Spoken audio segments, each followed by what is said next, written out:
સુરતની ક્રાઇમ બ્રાન્ચને મોટી સફળતા મળી છે।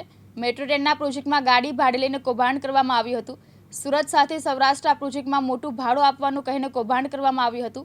2 મહિના ભાડું આપ્યા બાદ ભાડું આપ્યું નહીં અને ગાડી અન્ય જગ્યા પર ગીરવે મૂકી ઠગ ટોળકી રૂપિયા લઈને રફુચક્કર થઈ ગઈ હતી। ત્યારે આ સમગ્ર મામલે સુરત શહેર વિસ્તારમાં મેટ્રો ટ્રેનના પ્રોજેક્ટમાં ફોર વ્હીલર ગાડીઓ ભાડેથી મૂકવાના બહાને ગાડી માલિકો પાસેથી ફોર વ્હીલર ગાડીઓ ભાડેથી લઈ અન્ય ઇસમોને ભાડેથી આપી લીધેલ ગાડી કરોડોની કિંમતની ગાડીઓ સુરત શહેર ક્રાઇમ બ્રાન્ચે કબજે કરી હતી। સુરત પોલીસે 11 ગાડી જ્યારે અમરેલી પોલીસે આ કૌભાંડમાં 100 ગાડી કબજે કરી છે। 4-5 દિવસ અગાઉ મહેરબાન સીપી સાહેબ પાસે એક અરજદારો આવેલા જેમને પોતાની ગાડીઓ મેટ્રો પ્રોજેક્ટમાં ભાડેથી મૂકવાનું કહી અને ગાડીઓ લઈ અને એ ગાડીઓના ભાડા ચૂકવી અને ગાડીઓ ક્યાં છે અને જે ગાડાના માલિકો છે એને આ જે ઈસમો જે ગાડીઓ લઈ ગયેલા એ જવાબ નહોતા આપતા।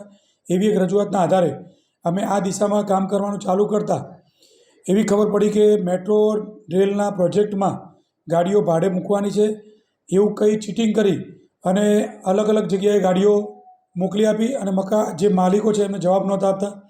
તો અમે કામ ચાલુ કર્યા પછી આજરોજ 11 ગાડીઓ અલગ અલગ ઇનોવા અર્ટિગા એવી 11 ગાડીઓ અમે ભેગી કરેલી છે અને જે તે અરજદારોને બોલાવી અને એમની ગાડીઓ સુપ્રત કરવાની છે। આ બાબતનો એક ગુનો અમરેલી રૂરલ પોલીસ સ્ટેશનમાં દાખલ થયેલો છે। ત્યાં અમે વર્દી લખાઈ અને આ ગાડીઓ અમરેલીને સુપ્રત કરવાના છીએ।